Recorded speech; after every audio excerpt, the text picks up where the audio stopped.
बहुत बुरी हार होने वाली है। जिस तरह का रिस्पांस है, कल रात से ही पूरा पटना पटा हुआ है। कोई पंचायत बिहार का नहीं है जहां से लोग इस रैली में नहीं आए हैं। तो भारी उत्साह है महागठबंधन के नेताओं को सुनने के लिए और फिर आने वाले लोकसभा चुनाव में भारतीय जनता पार्टी के सभी उम्मीदवारों को बुरी तरह हराने के लिए। अब नीतीश जी कब क्या कहते हैं, वही कहते थे कि इतिहास बदला जा रहा है, मैं मिट्टी में मिल जाऊंगा, कभी भारतीय जनता पार्टी में नहीं जाऊंगा। तो नीतीश जी अपना अहमियत खो चुके हैं। नीतीश जी का रिलेवेंस बिहार की राजनीति से समाप्त हो चुका है। नीतीश जी अब कोई फैक्टर नहीं है। सबसे ज़्यादा जंगल राज तो उनके आने से हुआ है। जिस तरह से सांप्रदायिकता की आग में इस देश को झोंका जा रहा है और केवल राम मंदिर और मस्जिद का झगड़ा करा के इस देश में कोई भी, हम लोग सभी राम के पुजारी हैं, लेकिन भारतीय जनता पार्टी की तरह राम के व्यापारी नहीं हैं। शानदार रैली। इसका असर ये है कि भारतीय जनता पार्टी में हड़कंप मचा हुआ है, हार जाएंगे वो लोग। अब उनकी बातों का ही कोई वैल्यू नहीं है, तो उस पर क्या हम विचार रखें। बात का कोई वैल्यू होना चाहिए ना, तो कुछ है नहीं। मोदी जी ने कल बिहार में आकर जंगल राज किया, झूठ की एक फहरिस्त का बयान किया होगा कि हम ये देंगे वो देंगे, तो झूठ की फहरिस्त 10 साल से देश की जनता और बिहार की जनता सुन रही है। कोई विश्वास नहीं करता मेरे भाई। कुछ जगह ही नहीं बचेगा, तो बारिश हो गई तो उसके बाद जो भी हो, लेकिन जगह नहीं बचेगा। आप भी आइए ना।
यहाँ बहुत बुरी हार होने वाली है। जिस तरह का रिस्पांस है, कल रात से ही पूरा पटना पटा हुआ है। कोई पंचायत बिहार का नहीं है जहां से लोग इस रैली में नहीं आए हैं। तो भारी उत्साह है महागठबंधन के नेताओं को सुनने के लिए और फिर आने वाले लोकसभा चुनाव में भारतीय जनता पार्टी के सभी उम्मीदवारों को बुरी तरह हराने के लिए। अब नीतीश जी कब क्या कहते हैं, वही कहते थे कि इतिहास बदला जा रहा है, मैं मिट्टी में मिल जाऊंगा, कभी भारतीय जनता पार्टी में नहीं जाऊंगा। तो नीतीश जी अपना अहमियत खो चुके हैं। नीतीश जी का रिलेवेंस बिहार की राजनीति से समाप्त हो चुका है। नीतीश जी अब कोई फैक्टर नहीं है। सबसे ज़्यादा जंगल राज तो उनके आने से हुआ है।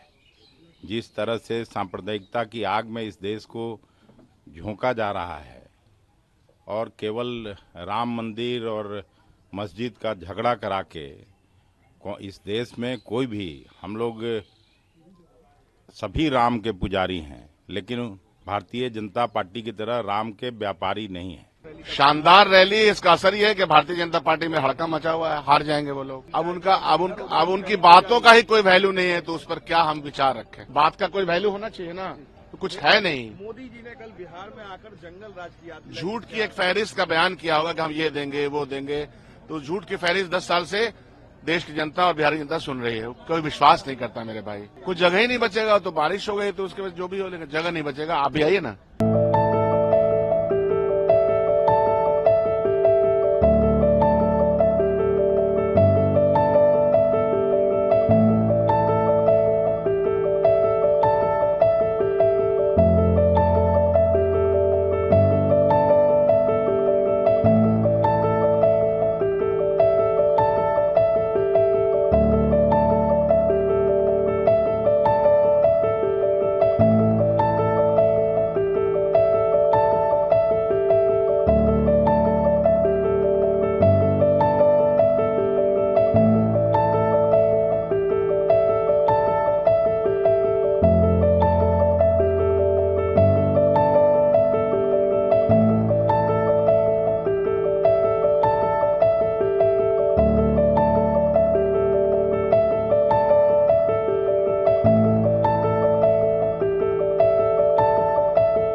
बहुत बुरी हार होने वाली है। जिस तरह का रिस्पांस है, कल रात से ही पूरा पटना पटा हुआ है।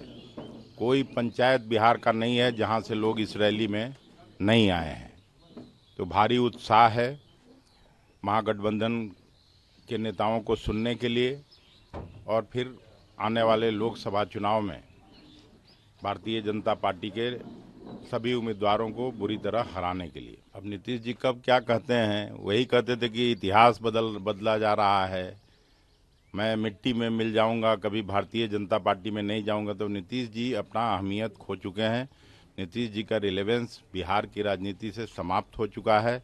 नीतीश जी अब कोई फैक्टर नहीं है। सबसे ज़्यादा जंगल राज तो उनके आने से हुआ है।